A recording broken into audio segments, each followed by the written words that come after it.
মণ্ডপে মণ্ডপে পুজোর ঢাক বেজে ওঠার আগেই শারদীয়ার ঢাকে কাঠি পড়ে এখানেই ফি বছর।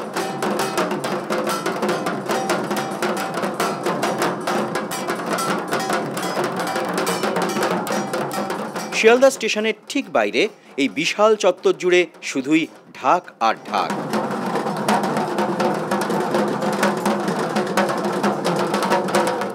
অসংখ্য ঢাকিদের অজস্র তালের ছন্দে পুরো দস্তুর পুজোর আবহ।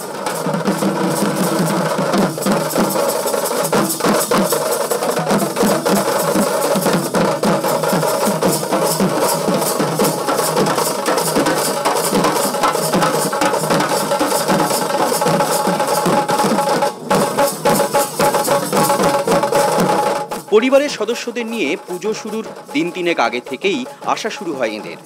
বর্ধমান, মুর্শিদাবাদ, মেদিনীপুর গ্রামগঞ্জ থেকে প্রতিবারই আসেন এই ঢাকিরা। এখান থেকেই বরাত পান বিভিন্ন সার্বজনীনের। সারা বছরের প্রতীক্ষা শেষে হাসি মুখে ঘরে ফিরবেন ঢাকিরা। পুজোর সিজনে বাজাতে আসি, আর বাচ্চা কাচ্চা নিয়ে আমরা বিসর্জন করি, 4-5 দিন থাকি, চলে যাই, আবার চাষবাস করি। আমরা প্রতি বছরই আসি, আমাদের এই ব্যবসা প্রতি বছর আসছি না, এখন পর্যন্ত বায়না হয় না, বাজার খুবই খারাপ চলছে। ঢাক বাজিয়ে টাকা পয়সা নিয়ে বাড়ি যাই, ছেলে মেয়ে কাপড় জামা পরাই, এই আপনাদের পুজো বাজিয়ে আমাদের টাকা পয়সা নিয়ে আনন্দ করি।